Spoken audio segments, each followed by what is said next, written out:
afternoon, dear viewers of Smart 24 TV. We welcome to this analytical program that is projecting to what will be happening during the course of the day, and none other than the State of Nation address by His Excellency Kaguta Museveni, the President of the Republic of Uganda, as it is always a constitutional mandate that he is granted to execute, especially at such a time like this when we are taking off to another financial year. I am Dr. Joseph Tindebwa. Together with me, I'm with Mr. Paul Kawanguzi, and he has been doing a good work here, indeed, of economic policy analysis.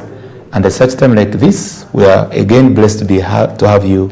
Mr. Paul, kindly greet the viewers as we take off with our analytical point of view in this matter. Good afternoon, the viewers of Smart 24 TV. It's always a pleasure being here. Thank you, Dr. Joseph Tindebwa, the management of Smart 24, for his considering me for an invite to come here and speak to the nation about and also making analysis related to matters of national importance here. So it's an honor. In the today we shall be looking at the State of the Nation address, call it SONA, which is actually very important. So it's always very good to listen and also look at what the President is actually going to be speaking to us today. So to me, I think that's very much important. And like I said, it's always an honor.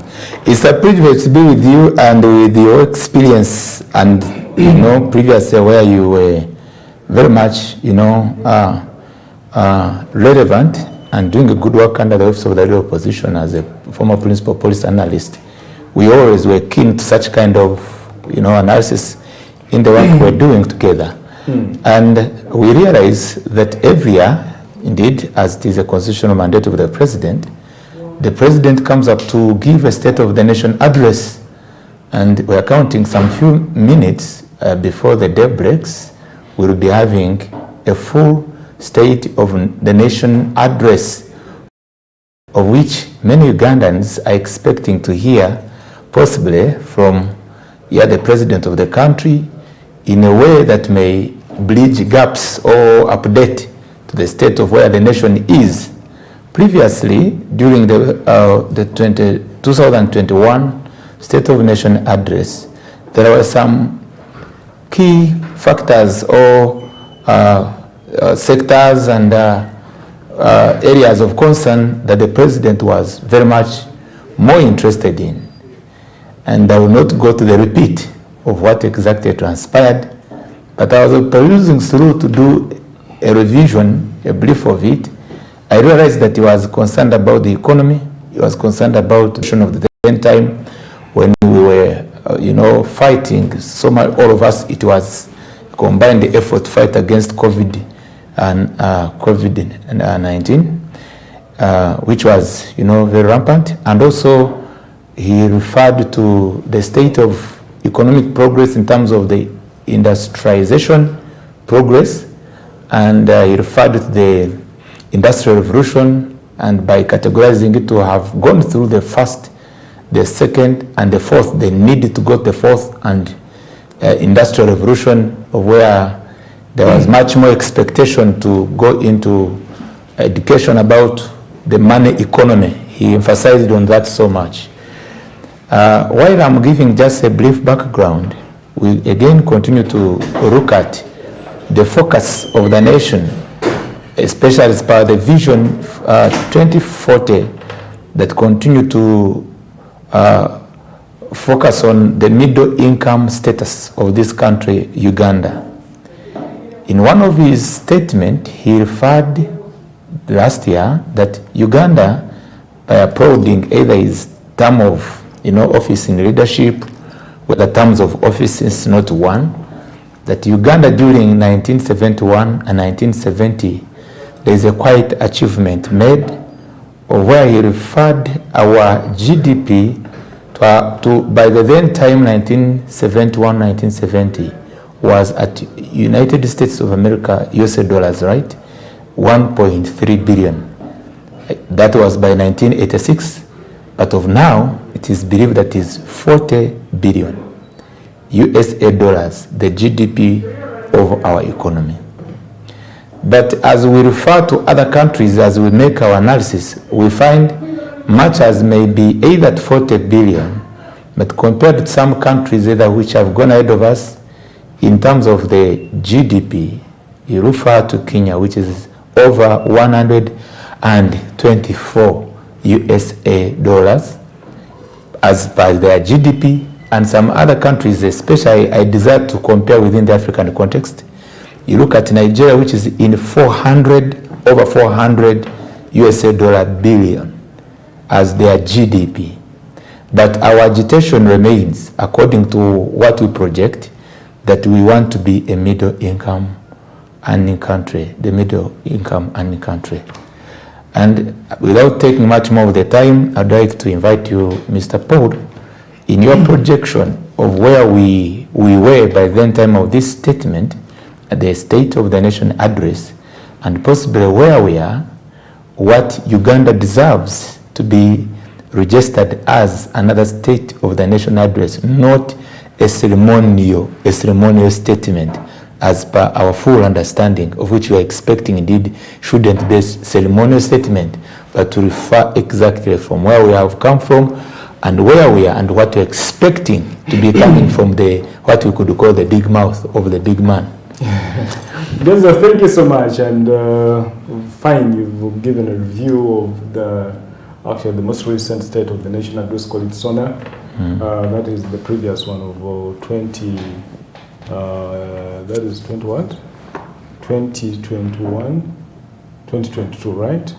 So we're now looking at a new one now, 2022-2023, the State of the Nation of the address.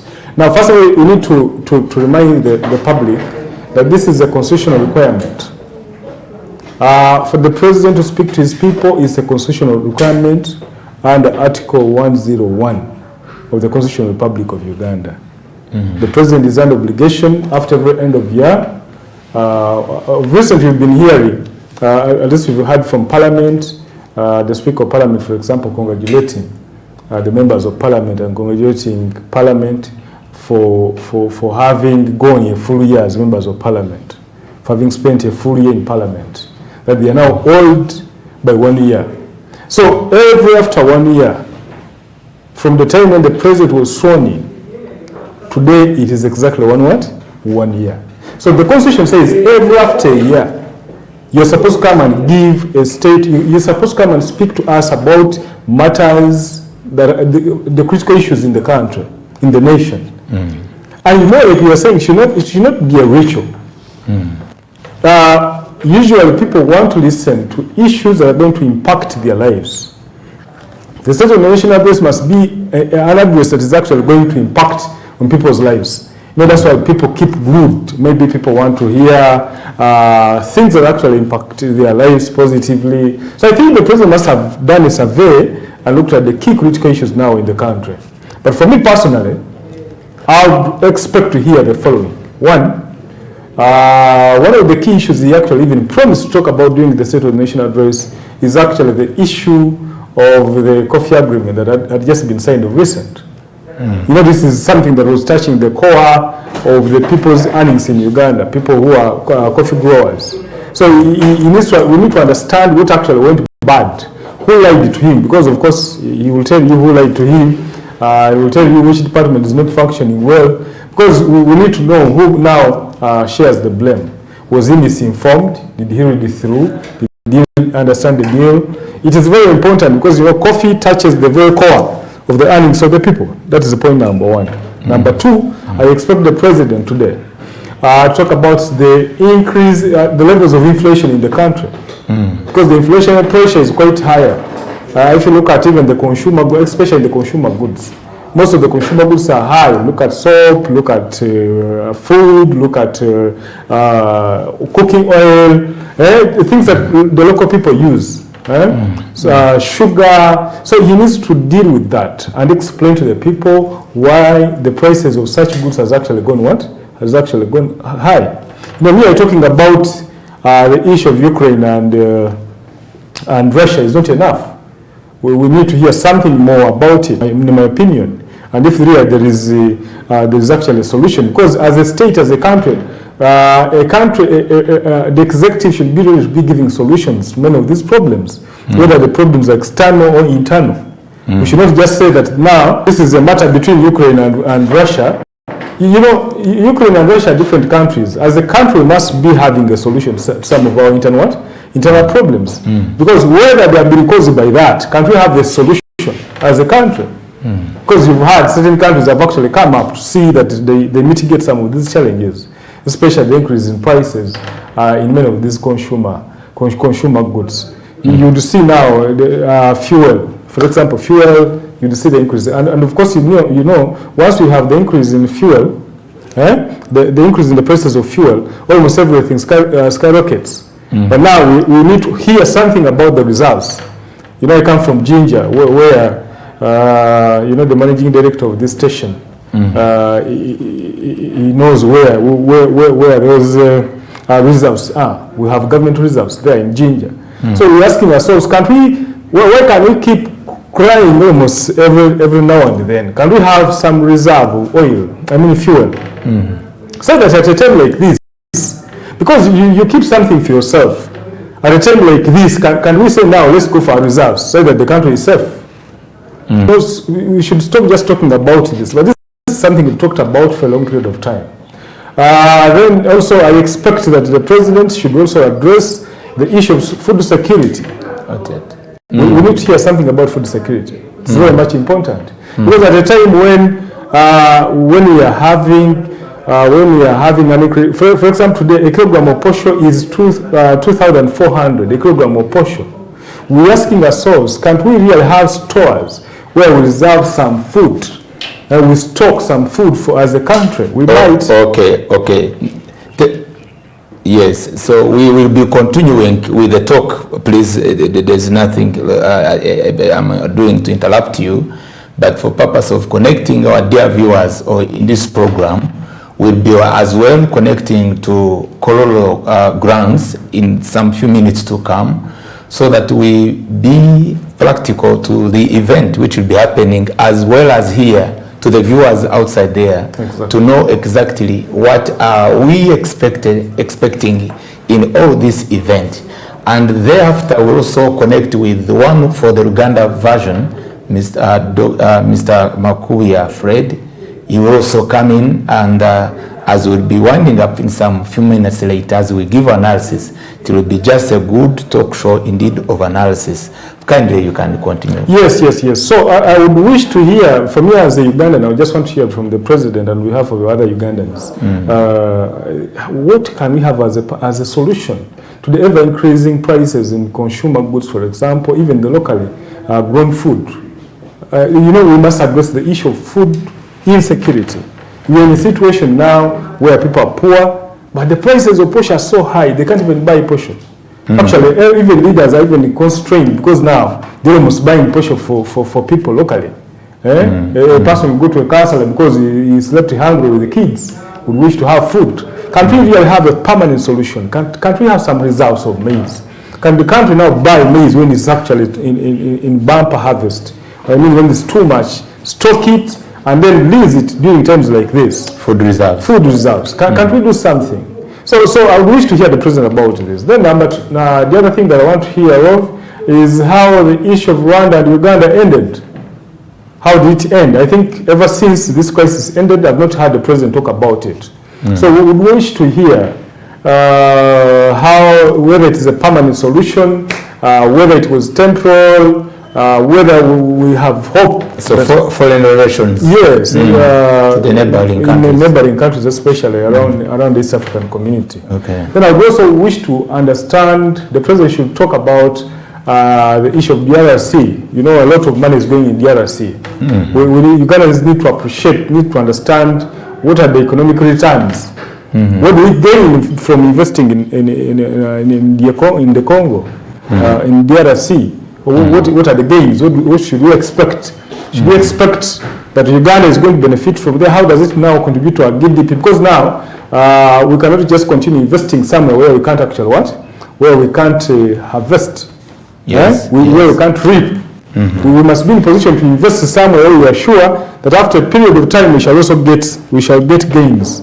So we need to understand these gains in quantifiable manner, quantifiable figures. But when we invest in this much, but in a period of 10 years we shall, whether directly or indirectly, be in position to grow economy and possibly maybe push ourselves to a middle income status. Because as a country, we cannot just continue investing our resources in actually some kind of bad deal, because that would actually be a bad deal where we're just investing money and we are not actually getting anything from that deal. So we need to understand the economic gains. If you're offering security there, what are the economic gains? Because you cannot just say that we need to understand the relationship between stability and then the economy. That's why, you know, as a station now, this is how we'll be helping our people to understand that our involvement in DRC, because the president and his team must have thought about, in my thinking, they should think about, I don't know, in terms of my expectation, actually, because already it has been written, but I expect to get an opinion about that. Then I also want to hear, why is it that we haven't hit the middle income status? Yes, please. I need to really get an explanation from the president, if actually I had a chance to ask him. A proven justification. Yes, a proven justification, because you know, our projection was far, it was which year? Was it 2020? 2020. Yes, it was 2020. Yeah, 2020. That was our projection. So what is the new projection of us getting to the middle income status? Because other countries have gotten there. Yes, please. Tanzania is already there. We ask ourselves, what should we do? Because we must provide practical solutions on how we get there. Then the other thing that I expect the president to talk about is the issue of the debt burden. The debt burden. Because the debt burden is actually increasingly getting higher. We are actually above the threshold. We need to understand the indebtedness of our country and how we're going to put an end to it. Is it stopping any sooner? Is it true that people, we are just processing loans to ensure that, you know, we need to understand whether the loan sharks are really interesting us in getting these loans, but at the end of the day, the burden now gets back to us, to our kids, even the unborn. So we need to understand, are we getting to a stop? Or we are just increasing the getting indebted? Shall we ever? For example, let me tell you, Joseph, there are scenarios in this country where government borrows money and even takes it back without even using it. The question is quite low. We need to understand, what should we do? Why should we continuously be getting loans and we don't use them? As we move forward and maybe getting back to what we are referring as a review of where we've come from as well, do you cite any challenge and any achievement, especially basing on what the president had promised and projected in 2021? Yeah. Of course, what he talked about, first I need to congratulate him and Ugandans on the fight against COVID. It is not actually a complete fight, but at least you can see success. Many people have been vaccinated. That to me is very okay. I don't know how far the vaccine, and I think the president shouldn't be telling people about the vaccine and how far the Ugandan vaccine has actually gone. We need to understand how far it has gone. You know, the mercenary incident here, for example, in terms of the numbers which were targeted. Yes. No, the vaccine internally, in terms of manufacturing our own. Yes. Because there was that effort. Yes, and even the resources have been actually channeled there. You have seen this confusion in Parliament about Musenero. Yes, and how yes. they got a lot of money. It's a serious one. So this is the matter, but these are things that we need to understand. The president should actually be addressing them, because there are issues that came up. They look to be kind of confusing, kind of causing mayhem in the country. Yeah, besides that, there's an area, automatically we'll talk about this briefly since we don't have time, and dear viewers, we'll be having a Polycon program which is always every Thursday, but the point we could also expect is issues of governance and politics.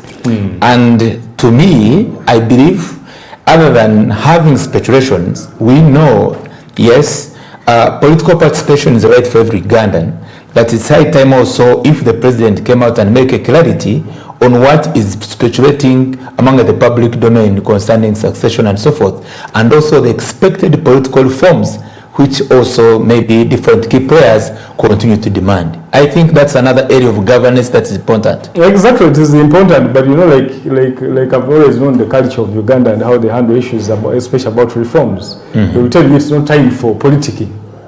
We need to wait for 2025. I think we are getting the whole thing. We have just finished an election, and again, you want us to talk about because now. So the way you know the culture of Uganda and how the president has actually dealt with constitutionalism and governance. I'm not so sure we even talk about the issue of succession. We even tell you the constitution takes care of it. I don't think it's very sensitive about it. But of course, then the issue of rights as well. Yeah, the issue of rights, that one is okay because one, I would wish to understand whether really it is actually illegal for a group of people to demonstrate. Because I surely know that demonstrations are provided under the Constitution of the Republic of Uganda. Yes, please. You know, we have the system of checks and balances. These three arms of government check each other. The judiciary, parliament, and then the executive, they check each other. Of recent, you know that of course we cannot condemn all that has been healed by an appeal. I don't know whether the president would wish to talk about the issue of the 30 million bail. The 30 million bail. By the way, jokingly, it can be topical for him.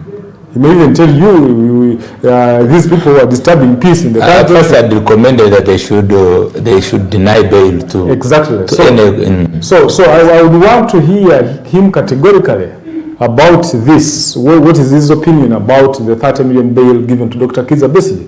And why the discrimination in bail?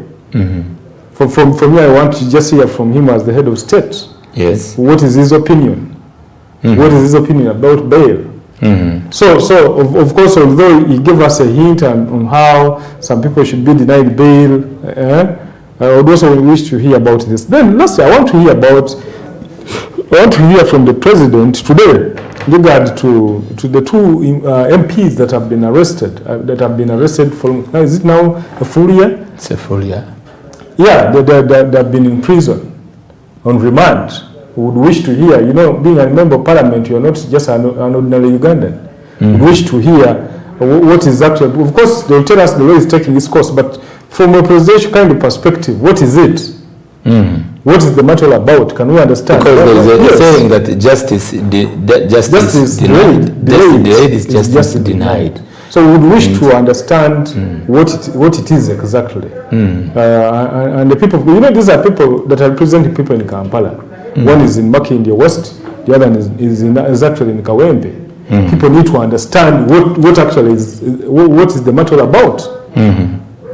People, because you know this is within the capital city. There are challenges that continue to emerge in our current society, and in amidst this time when we are about again to get, you know, another address, you know, from the president, it has been repeatedly, you know, declared of how the state of our economy is always affected by corruption. Or do you think it is an area that he should spend his time to again try to tackle, because corruption continues to lag this country behind? We are looking at the challenges and projecting them from the beginning and where we are. Yeah, of course. Now every serious president wouldn't actually miss out to speaking about corruption. You know, corruption eats away the whole moral fiber and economic fiber of the country. You know, the resources that you have actually released for service delivery end up in the pockets of a few Ugandans. And you know, this affects the planning. You're planning that this money should be on ground working, but it finally doesn't work. But most importantly, I want to hear him on the practicability and the attainability of the parish model. The parish model, yes. The parish model, and how far they've gone in terms of success. Because as a Ugandan who knows that too much money is actually being sunk in the parish model, I need to understand how far now.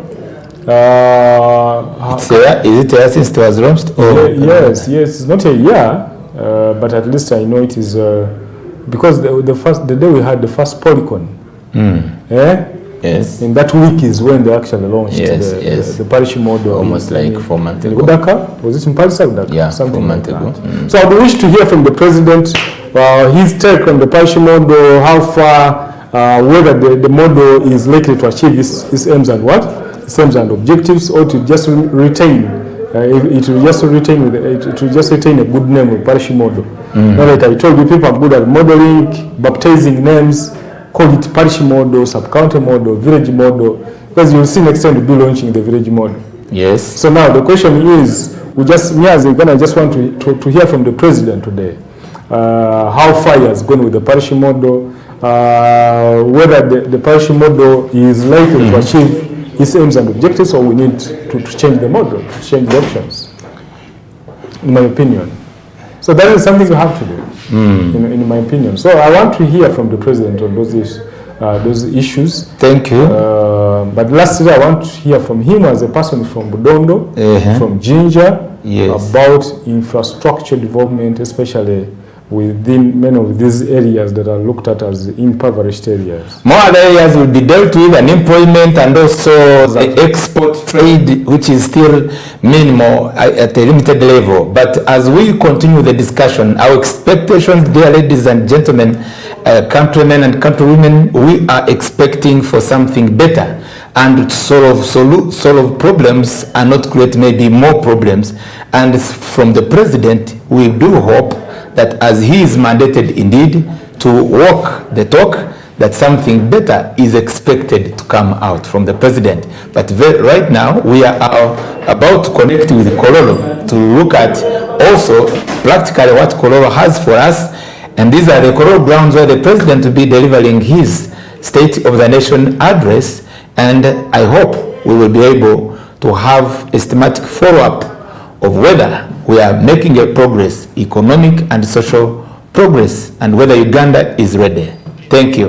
We are now calling upon our reporter and presenter, Mr. Sonko Paul, now can join us as he's in Kololo grounds to be able to take us. Yes, the president has arrived and is in Kololo. Now we can have Sonko, Mr. Paul Sonko, John Paul Sonko. Please, come on, it is your turn.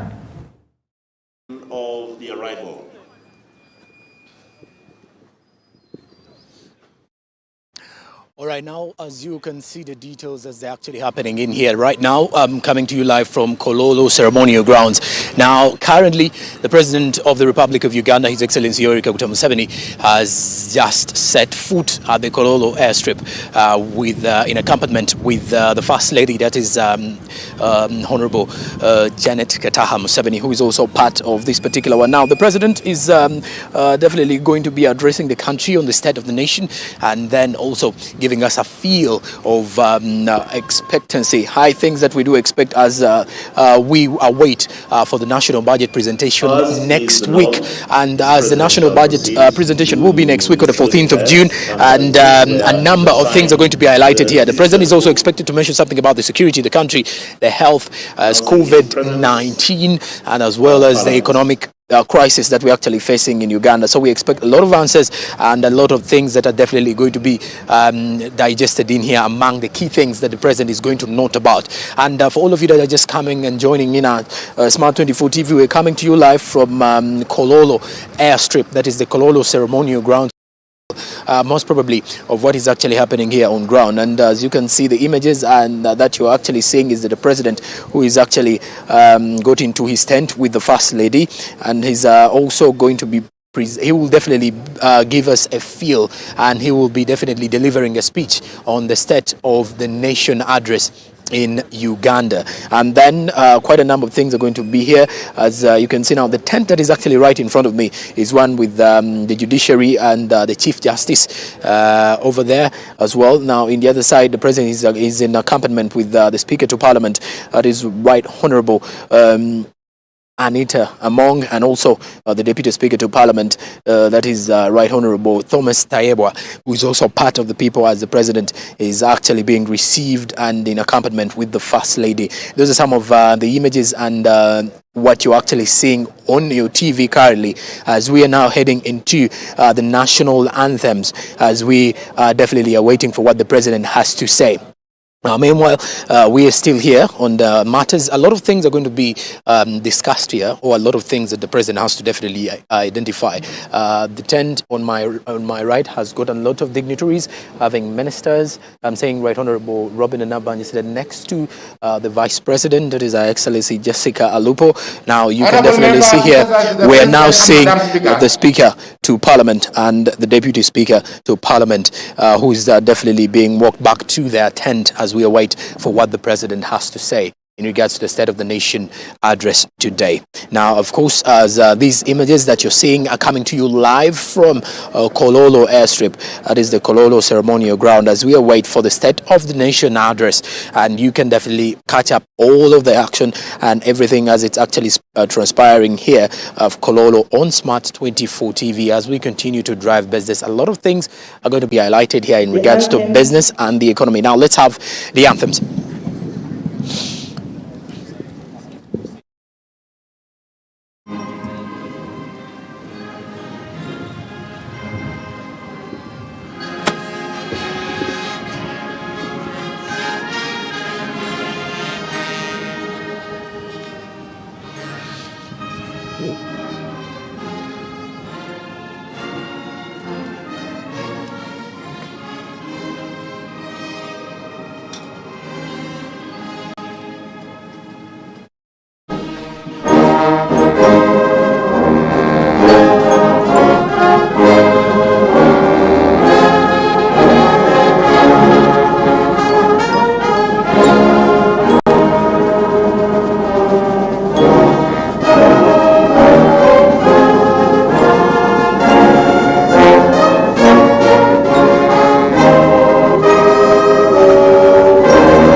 Prayers. Almighty God, who in your infinite wisdom and providential goodness have appointed the offices of leaders and parliaments for the welfare of society and the just government of humanity, we beseech you to look upon with your abundant favor these your servants, whom you have been pleased to call to a performance of such important trusts in this land. Let your blessing descend upon them here assembled, and grant that they may, as in your presence, treat and consider all matters that shall come under their deliberation in so just and faithful a manner as to promote your honor and glory, and to advance the good of those whose interests you have committed to their charge.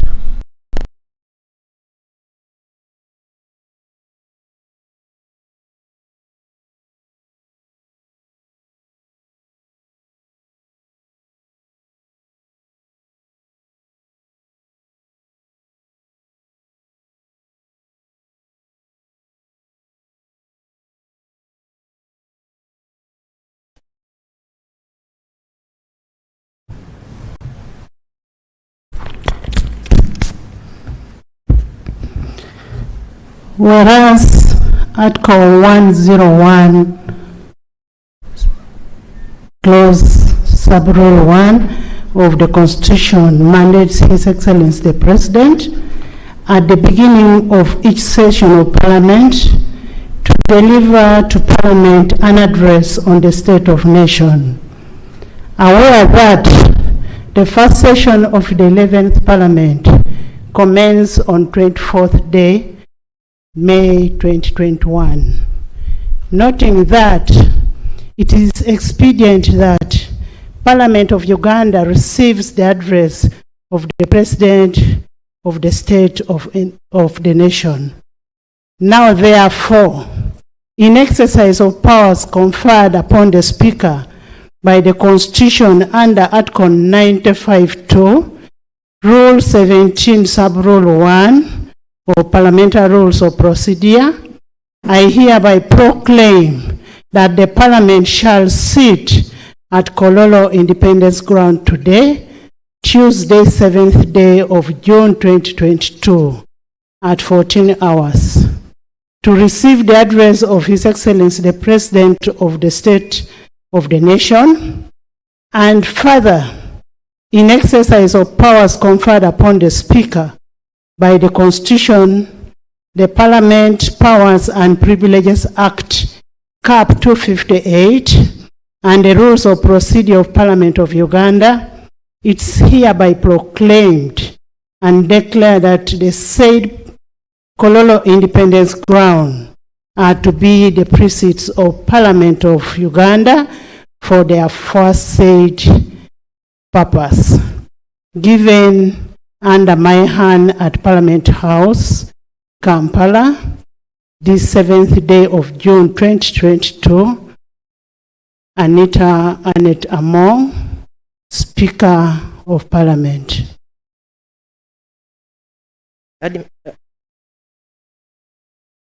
Item number 4, administration of oaths.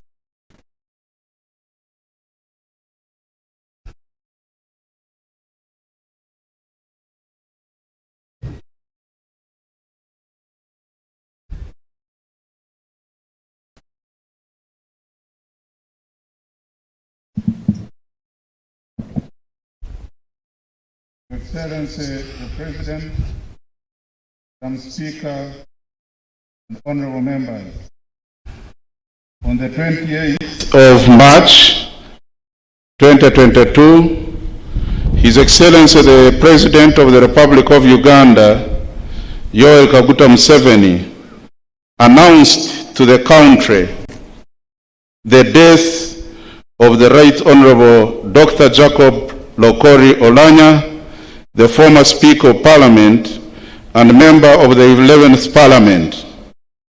This rendered the position of the Member of Parliament for Moro County vacant. In accordance with Article 81, Clause 2 of the Constitution of the Republic of Uganda, I did notify the Electoral Commission of the existence of this vacancy in Parliament. On the 26th May 2022, a by-election was held and the Electoral Commission has in writing communicated the results to the Clerk of Parliament, indicating that Ojok Andrew Olanya was elected as the member representing Omoro County. Madam Speaker, the member-elect is available and is ready to take and subscribe to the oath of allegiance and of Member of Parliament. Madam Speaker, I seek your indulgence to allow him to come forward and take the oath. Permission granted to allow Mr. Andrew Ojok Olanya to access the chambers.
I, Ojok Andrew Olanya, swear in the name of the Almighty that I will be faithful and bear true allegiance to the Republic of Uganda, and that I will preserve, protect, and defend the Constitution. So help me God.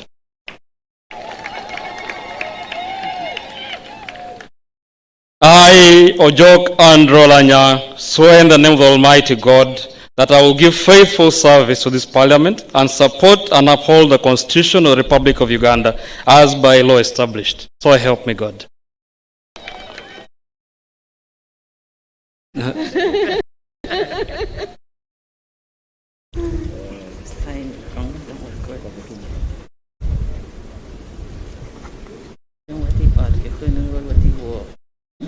Procedure of Parliament.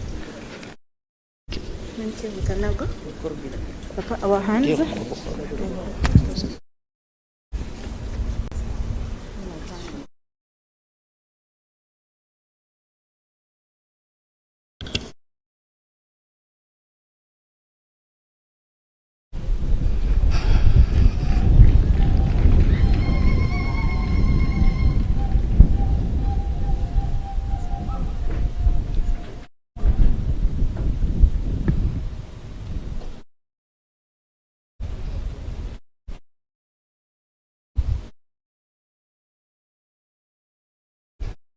Honorable Andrew Ojok Olanya, I want to congratulate you and welcome you to 11th Parliament of Uganda. As you are aware, you came into this Parliament to replace your late father, Right Honorable Jacob Olanya, who was a great leader, a very good legislator, a very good mentor. The people of Moro have entrusted you with all of that. And from that, you need to represent the people of Moro effectively. I would like to thank you and your family. I would also want to thank the President for delivering the success of Ojok Andrew Olanya. And I want to thank the father who is here, just sitting next to me, the Chief Justice, who is a parent now to Ojok. You're most welcome. We are very grateful to have you in the 11th Parliament. Congratulations once again. I am now giving you the Constitution, Constitution and the rules of procedure. This will help you in your legislative role. Congratulations.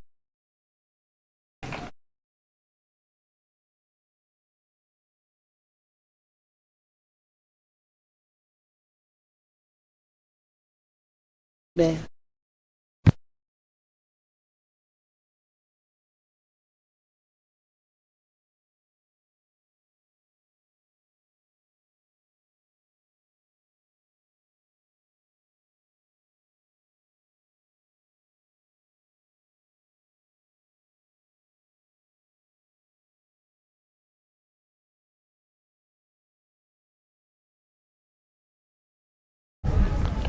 Item number 5, communication from the Chair. Your Excellency, the President of the Republic of Uganda, Your Excellency, the Vice President, His Lordship, the Chief Justice, who is also here as a parent to Honorable Ojok Andrew Olanya, the Right Honorable Deputy Speaker of Parliament, His Lordship, the Deputy Chief Justice, the National Vice Chairman of NRM, the Right Honorable Prime Minister and Leader of Government Business, the Leader of Opposition in Parliament, Cabinet Ministers and Ministers of State, Honorable Members of Parliament, Your Excellency, the Ambassadors and High Commissioners, the Dean and the Chancellor of the Corps, fellow speakers and presiding officers from neighboring countries, that is from South Sudan and from Rwanda, you're most welcome. Distinguished guests, ladies and gentlemen, it is my distinct honor and privilege to welcome you to this sitting of Parliament. As you recall, we prorogued the House on 20th May 2022 in accordance with the Article 95(3) of the Constitution of the Republic of Uganda. The prorogation marked the end of the first session of the 11th Parliament of Uganda as stipulated under Article 95(4) of the Constitution of Uganda, which provides that a session of Parliament shall be held at least once a year, but a period between one session and the next following session shall be less than 12 months. Today's sitting marks the opening of the second session of the 11th Parliament. Pursuant to Article 101, Sub-Article 1 of the Constitution of the Republic of Uganda, His Excellency will deliver his address to the nation on matters regarding the country. This address on the state of the nation will be the second in the 11th Parliament. Besides being a constitutional obligation, the State of Nation address is an integral part of the parliamentary tradition. It is in an avenue for the President as the fountain of honor to enumerate the government's scorecard against the targeted laid down goals of the previous State of Nation and communicate the government's legislative agenda for the following session of Parliament. As representatives of the people, it is to our best interest to listen and take cognizance of the government's milestones. At an appropriate time, the House will exhaustively debate the President's address on the State of Nation. The first session of Parliament has been a particularly difficult one. While we began in the earnest on 24th May 2021 with the election of the Speaker and the Deputy Speaker, tragedy befell us on 20th March 2022 when we lost our beloved Right Honorable Jacob Olanya Lokori, a very disheartening time and painful occurrence that even we continue feeling up to now. Even as we continue to recollect ourselves to recover from the grief and pursue the big aspirations that our departed former Speaker had for this House, I want the nation to know that Right Honorable Jacob Olanya will never be forgotten. We thank God that his legacy will survive in this House through his son, that is Honorable Ojok Andrew Olanya, who joined us this afternoon and after taking his oath as a member of Parliament. Ojok, you're most welcome. I take this singular opportunity to ask that we rise and observe a moment of silence in his honor.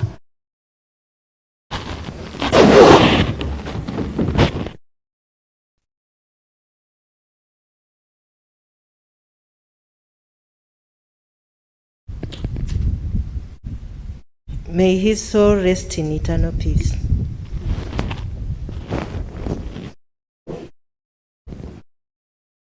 Honorable members, while we warm up to the commencement of the second session of the 11th Parliament, I want to implore you to reflect on the performance of the first session, both at institutional level and personal level as people's representatives. At institutional level, in pursuit for its legislative role, during the first session, this House, Your Excellency, passed 26 bills. Successfully passed 26 bills. And the bills are indicated in the booklet that you have, but the most important bill is the East African Crude Oil Pipeline, Bill 2021, which is helping this country so much. By the end of the first session, 23 out of the 28 bills tabled were passed by this House, while 2 bills were withdrawn from the House. All the 3 bills are still pending at committee, and this is the Kampala Capital City Amendment Bill 2022, the Public Health Amendment Bill 2021, and the Local Content Bill 2022. I implore the committees to ensure that at the end of this session, whose commencements we mark today, we register 100% performance in legislation. A total of 31 reports from committees were adopted by the House. Congratulations, members. The details of the business transacted can be found in the booklet that you have. That is from page 26 to page 41 of the State of Nation Handbook given to you this afternoon. As far as representation is concerned, members continue to freely, efficiently, and effectively exercise their respective role in the committees, the House, and various parliamentary and interparliamentary arenas. I am optimistic that the 11th Parliament will do better than any other parliament. In furtherance of the Article 94 4B of the Constitution of the Republic of Uganda, 1995, and Rule 121 of the Rules of Procedure, the right of members to introduce a private member's bill reigned throughout the first session of the 11th Parliament. The House granted 12 members of Parliament leave to introduce the private members' bills. And the private members' bills are also included in that handbook. In pursuit of its oversight mandate, the 11th Parliament has utilized the avenues provided for in the Rules of Procedure to hold the executive accountable, notably through questions and motions. During the first session, a total of 112 questions were put forth by members and responded by the Prime Minister, out of which 3 of them were oral questions that were responded, and in addition to that, 71 resolutions were passed by the House from the various motions. These resolutions await issuance of official memorandum and action taken by the executive, and this will help us in effective running of the House. And this is in line with the Rule 220 of the Rules of Procedure.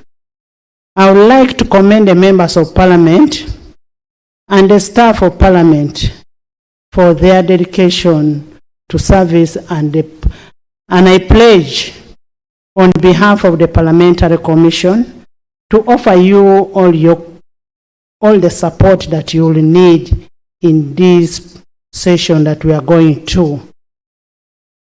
Honorable members, as we embark on the second session of the 11th Parliament, society continues to grapple with the numerous challenges, notably the increased cost of living and its attendant difficulties.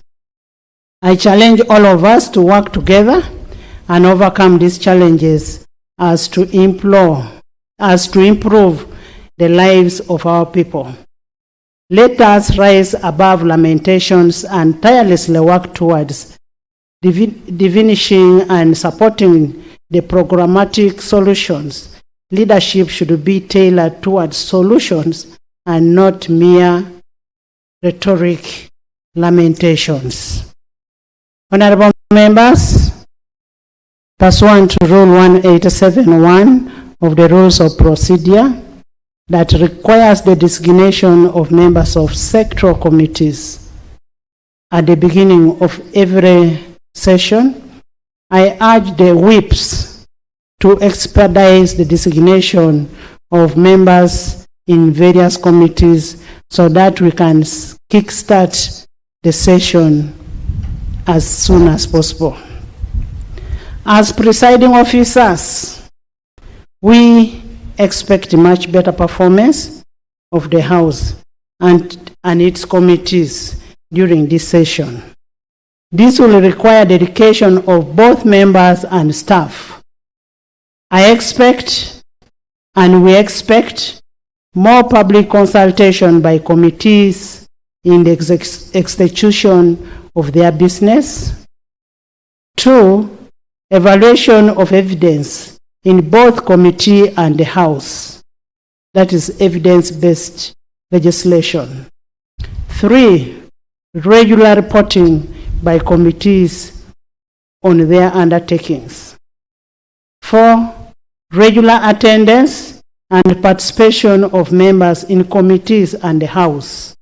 5, continued familiarization with the rules of procedure and the legislative tools available for greater efficiency and effectiveness of members. As the chairperson of the Business Committee, I undertake keenly to follow the progression of the business referred to the committees.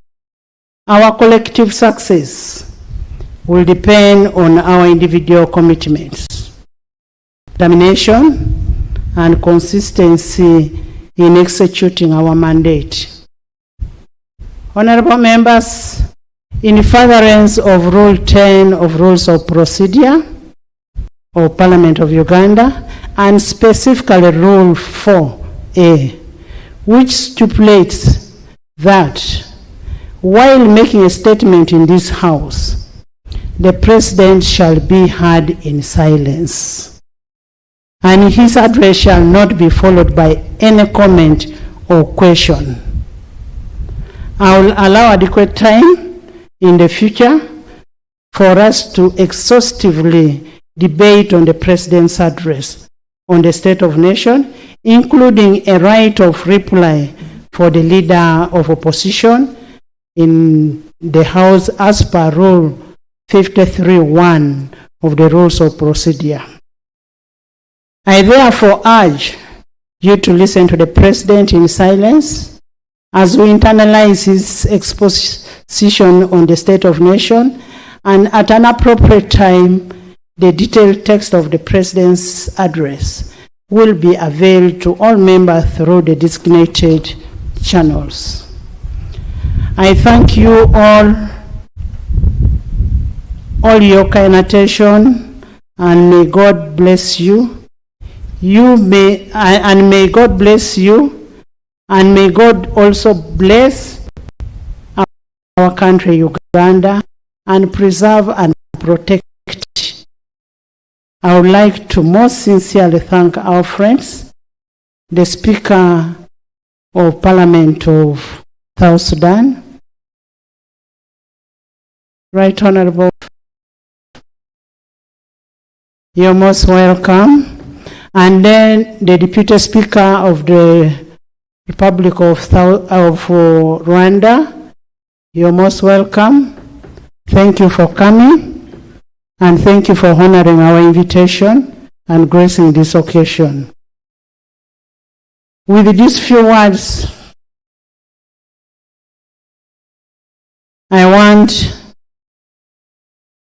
to remind the members that the alert from the health authorities in the country have raised a serious bell or a serious warning on COVID-19. Most people have been tested and have been found positive. So I want to caution all of us to be leaders that we are, and we have responsibility to take necessary precautions and avoid the infection. And as we go to our constituencies, I want to request you to educate your constituents on the same COVID-19. I say all this for God and my country. Item number 6, invitation by the Right Honourable Speaker to His Excellency the President to deliver to Parliament an address on the state of the nation in accordance with Article 101(1) of the Constitution. Your Excellency the President, it is your mandate under Article 1011 of the Constitution of Uganda to deliver to the country the address on the nation. The purpose for which this House has convened here today is basically that. It is therefore my singular honor, Your Excellency, to invite you to deliver the address to the nation.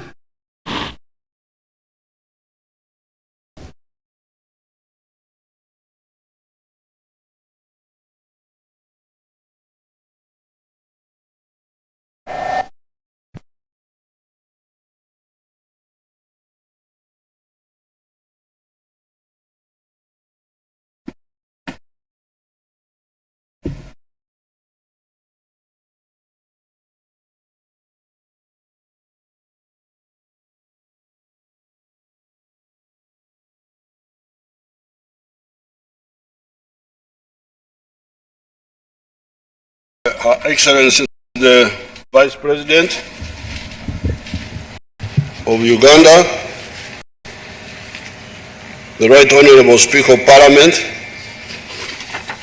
His Lordship the Chief Justice, Right Honourable Deputy Speaker, Right Honourable Prime Minister, Secretary General of the NRM, Vice Chairman of NRM, honourable members of Parliament and ministers, members of the ladies and gentlemen. In fulfillment of the constitutional requirement under Article 101, Clause 1 of the Constitution,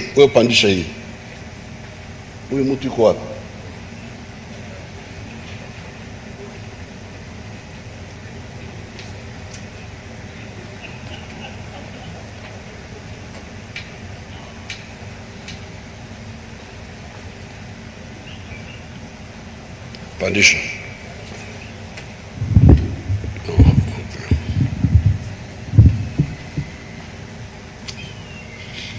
In fulfillment of that article, Clause 1 of the Constitution of the Republic of Uganda, I am here to deliver the State of the Nation Address 2022.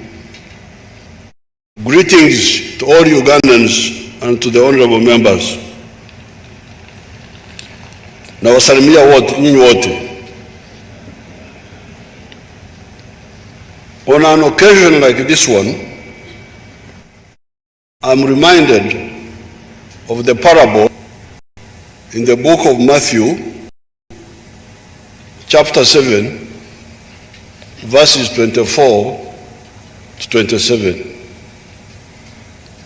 This is the parable of two men, a foolish one and a wise one. The foolish man built his house on sandy ground, and when the storm came, the house collapsed. The wise man built his house on hard ground, and even when the storm came, the house withstood the force. The exact quotation goes as follows, in quotes: "Therefore, Everyone who hears these words of mine and puts them in practice is like a wise man who built his house on the rock. The rain came down, the streams rose, and the winds blew and beat against the house. Yet it did not fall because it had its foundation on the rock.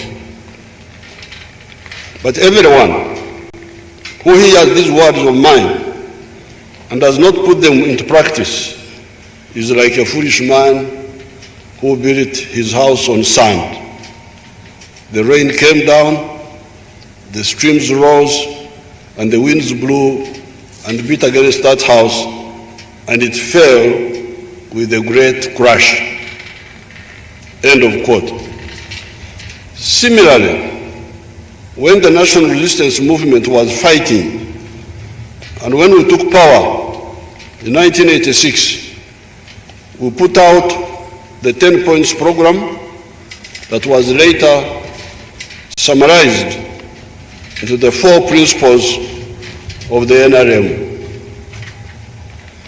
Point number 5 of the NRM 10 points set out to build, in quotes, an independent, self-sustaining national economy, end of quotes, by creating backward and forward linkages in our economy.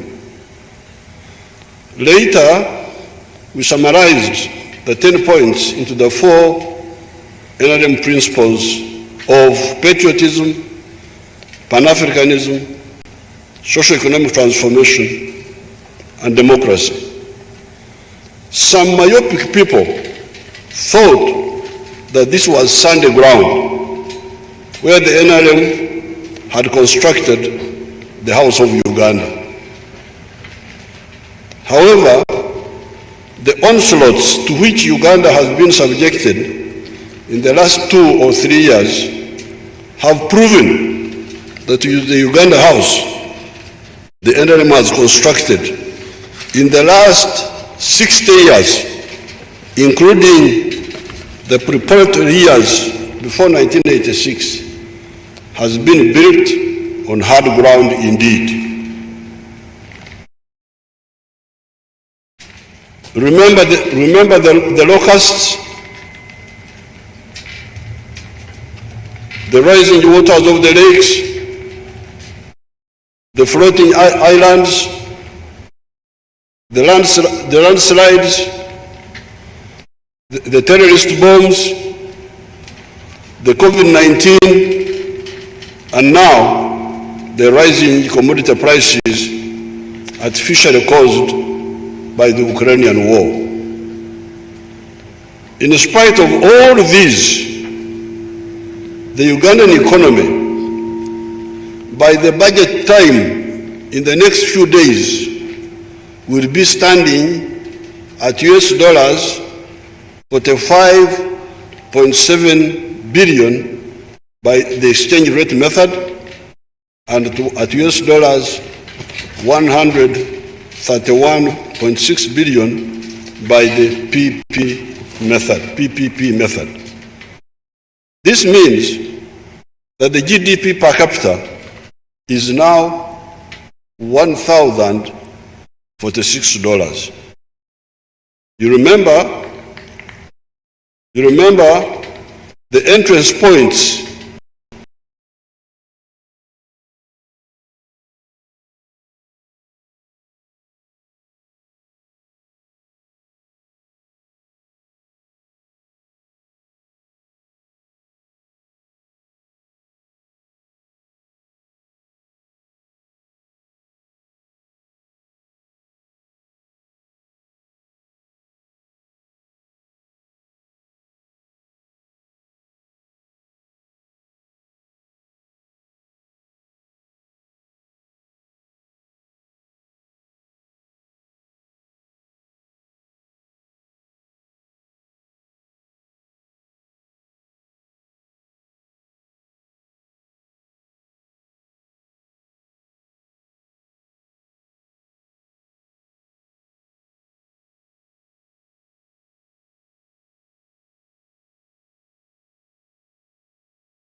and we have arrived at the boundary point as far as the middle income status is concerned. Before the global destabilization by the Corona-19 and the Ukrainian crisis, Uganda was a country of surpluses that were crying out for markets in the form of sugar, maize, milk, chicken, eggs, bananas, cement, mitaimbwa, steel bars, soap, beers, etc., etc. This global crisis actually presents Uganda with plenty of opportunities. I saw on the news that Malaysia had banned the export of chicken. You know, I've been having issues with our brothers in Kenya. Sometimes they take our chicken, sometimes they stop. Sometimes they take the eggs, sometimes they stop. But now, the whole world is crying for chicken and for eggs. Malaysia has banned the export of chicken, and that India has banned the export of sugar. President Biden of the United States was crying for baby formula, etc. Many of these products are the ones that have been in surplus in Uganda. We just need to deal with a few quality and biohazard issues. The issue of aflatoxins will be dealt with by the proper harvest and drying methods, as well as the method of embracing the biotechnology. The door to our dairy exports will be opened when we, the cattle owners, vaccinate our cattle twice a year. If the government does not have the money to pay for the vaccines, we, the farmers, can do it. I am a farmer. I am one of the farmers, as you know. With 1,000 cattle, I would need Uganda shillings 15 million for foot and mouth disease. With 1,000 cows, what is 15 million? I can pay this. So that even if the government doesn't have money, I am calling on the cattle keepers, let's vaccinate our cattle. Kama watu wa serikali hawana pesa, wacha sisi tufanye wenyewe. Given the lucrative export markets that will become available, like the one of Algeria, of US dollars 1.2 billion, this cost on the farmers will make sense. Because the Algerians have the demand for milk. But they say, we hear you have got foot and mouth. They would buy the milk, all this milk we were talking about, but they fear these recurrent episodes of foot and mouth disease. The other crucial vaccine will be the one of CBPP, what the Banyankore call Chihaha. With 1,000 cattle, we need Uganda shillings 850,000 in a year. So I really call upon the farmers to vaccinate at our cost for these two vaccines, especially the foot and mouth and the Chaha one, the CBPP, so that this issue, which stops our exports of milk and milk products, is dealt with. All this capacity that has enabled the house of the wise man to withstand the force of the storm is long before the implementation of our parish model, parish development model, whose end result is to tap the production capacity of all the 7 million households in agriculture, relying on 7 high-value commodities of coffee, fruits, dairy products, poultry, pigs, fish farming, and food growing for those of 4 acres and less. Honorable members, I have been working on these issues for the last 60 years. I'm normally polite. I don't want to appear as if I am teaching old people what to do. But this time I must be very frank. And when I go up country, I will no longer be polite. These 7 activities, I have researched on them. They can give good money if you have got a small piece of land of 4 acres or less, and they have got a big global demand. This is why I am insisting on them. Coffee, fruits, dairy products, milk, poultry, pigs. I don't eat pigs, but I have no problem if you do. Fish farming, and food for the homestead. This is the medicine for the 4 acres and less. If you can't do all of them, do some. The ones with land that is bigger than 4 acres can, in addition, grow sugarcane, cotton, maize, tobacco, tea, cassava, bananas, do ranching, etc. Because the country needs these products for industry, for food, or as inputs to the intensive agriculture mentioned earlier, the agriculture of the 7 high-value activities. The agriculture of the commodities in the latter category we describe as extensive agriculture. Really, we must stop confusing ourselves. There is a difference between intensive agriculture, where you have got a smaller piece of land and you do enterprises which give good income even when they are done on a smaller piece of land, as opposed to extensive agriculture, where you need big piece of land and you can make money by, although getting small amount in 1 acre, because you have done many acres, you get good money. Like cotton. When I went to Ajumani, I found people talking of cotton. But how much do you get from 1 acre?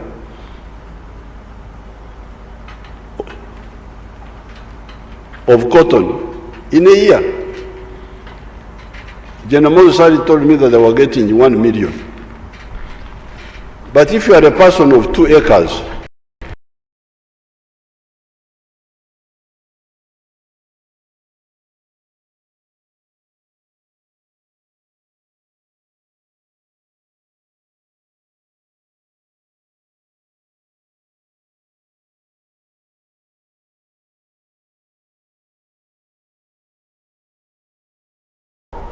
don't put it under cotton. Put it under coffee or fruits. Because with those, you can get much more than the 1 million. But the country needs cotton. We need cotton. And it should be grown by somebody with more land. Although you are getting 1 million from 1 acre of cotton, if you have got 10 acres, that's 10 million. If you have got 100 acres, that's 100 million. If you have got 1,000 acres, that's 1 billion.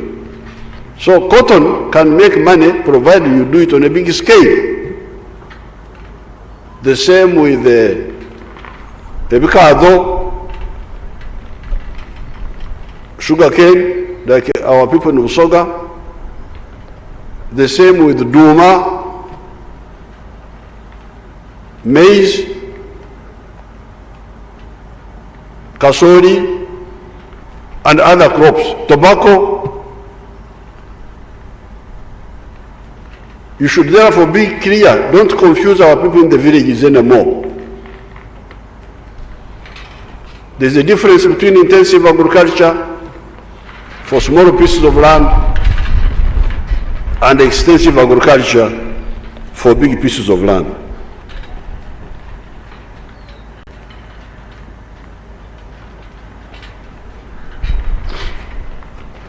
The agriculture of the commodities in the latter category we describe as extensive agriculture, where you get less money per acre per annum, but because of doing what you are engaged in on a large scale, you get good money. The activities of intensive agriculture, such as poultry, piggery, fish farming, dairy farming of the zero grazing type, need animal feeds, fish meals, etc., that are from the maize and other products of the extensive agriculture type. So you cannot easily have intensive agriculture without extensive agriculture, because intensive agriculture needs inputs from the extensive agriculture. That's why Uganda is unbeatable in terms of chicken, of eggs. Nobody can compete with us in the world because we have both.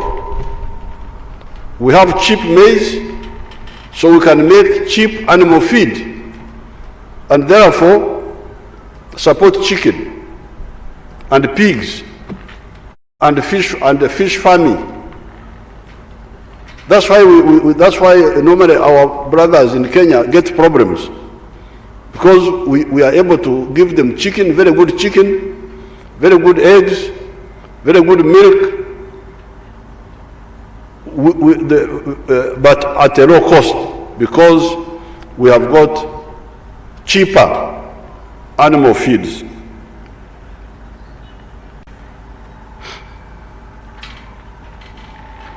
Moreover, the wise man's house is currently full of surpluses without too much use of irrigation or the use of fertilizers.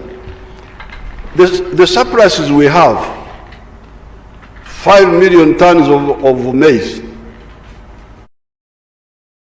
2.8 billion liters of milk. Uganda consumes only 1 million, but we produce 5 million tons. Milk, we consume only 800 million liters, but we produce 2.8 billion liters. Sugar, 700,000 tons. I opened a new factory the other day in Chiriandongo, but we consume only 380,000. And all that. All this is before the parish development model, which we are about to launch,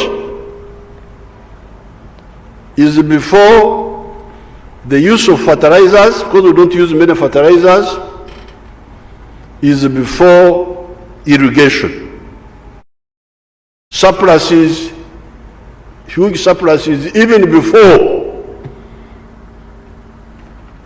everybody is involved, which we are going to do under the parish model, before we use irrigation, before we use fertilizers seriously. In the coming financial years, we are going to intensify the modest efforts we have already started on in connection with irrigation. With irrigation, we have worked with the private sector to produce solar-powered water pumps that the rich farmers can buy and engage in mini irrigation farm by farm. I will buy a solar-powered water pump myself. I don't have to get it from the government, so that I can do my micro irrigation. Once the solar-powered irrigation pumps are on the market, the government will buy them for some of the cooperatives or farming villages where one pump can be shared by a number of small farmers. I worked on this project of the solar-powered water pumps because I know something about farming. When you have got water pumps which need petrol or diesel, they are disturbing.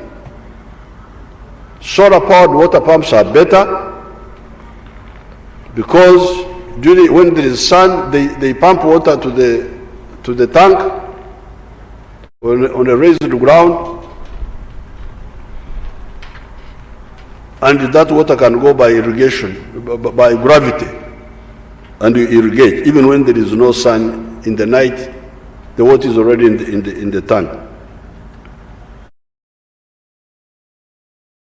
We shall continue also developing the mega irrigation schemes of the Mobuku type. Currently, 150 solar-powered water pumps have been imported already. By the end of next year, 687 solar-powered water pumps will have been imported. Meanwhile, our private sector is building a factory for producing solar-powered water pumps and panels, solar panels. The factory will be ready by the end of the year, and it will produce 160,000 pumps per year. At the same time, we are continuing to repair and expand the old irrigation schemes and also build new ones. As of now, the following irrigation schemes are ready. Wadelai in Pakwach, Mobuku in Kasese, Ngenge in Kwen, Doho in Butareja, Ruengaju in Kawarore, Agoro in Kitugum, Owei in Lira, and Tochi in Oyam. Achomoy in Bukedeya and Atari in the district of Bulamburi and Lope in the district of Moroto are being worked on. We intend to use the waters of the Kajera River to support irrigation in Isingiro, the water of Lake Kyoga to support irrigation in the Nakasongola district, the water of the Nile to support irrigation in Pakwach, Nebi, Madiokoro, and Obongi districts. The areas of Busoga, Teso, Bukedi, and Lango have got a lot of wetlands that are now being misused for rice growing or underused, that will be used as reservoirs for irrigation projects. Irrigation, mega and micro, is in order to enhance and also stabilize agricultural production, by immunizing agriculture from the negative effects of erratic rainfall. Like this season, the rain was not so reliable. This season was coming, stopping. We don't want that. Because actually for me, that's the only problem that would worry me. You know, I'm used to problems. When people are panicking me, I'm never bothered. Because I have handled bigger problems. Fighting a war without ammunition, is more serious than running around with a few of these what you call problems. But the one I don't want is the problem of lack of food. To me, that is the most serious problem. And that's why rain becomes very crucial.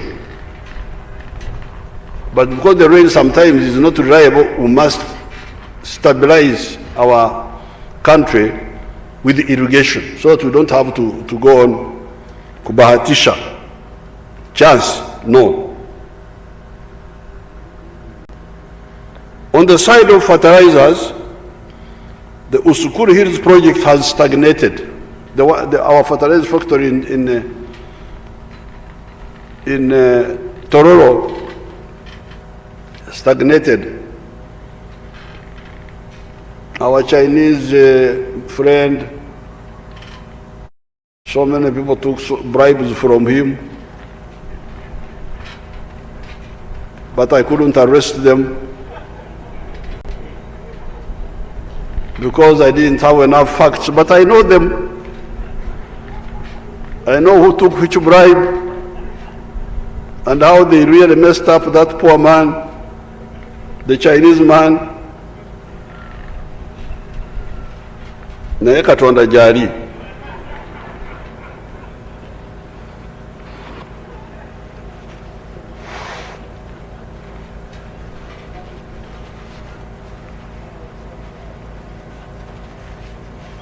So the man lost so much money. He was a very good man, but he didn't know how dangerous these Ugandans are.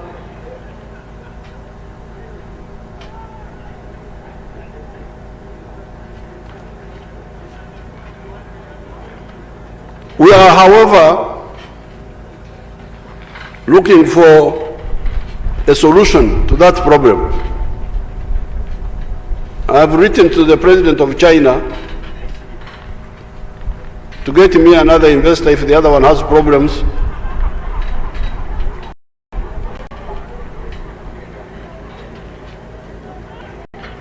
Or if not, I would use another solution. There are a number of offers. Tororo will give us phosphorus from the phosphates, associated gas that is found in our petroleum in Lake Albert will give us the nitrogen, and Lake Katwe will give us the potassium. So the three elements, NPK, nitrogen, phosphorus, potassium, we have all of them here. It is a question of coordinating their extraction. With these efforts, because we already have surpluses, without irrigation, without the use of fertilizers, without the full involvement of all the families. So you can imagine what will happen when we solve the three. Full mobilization of the families so that they are all involved. We no longer have abakorera ekida kyonka. You know that group.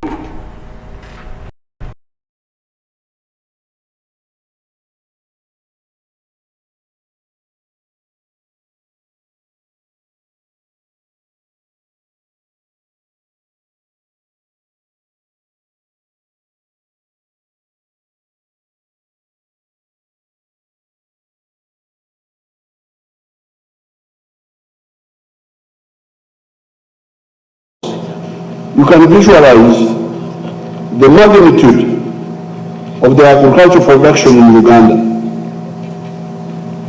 It will be massive and also add value to the raw materials. We have done this for milk. For cotton, the shirt I'm putting on is a Ugandan shirt. I no longer agree to put on foreign shirts. It's part of the NRM. You must have heard of that I'm a member of the National Resistance Movement. I resist my body being a market for foreign products.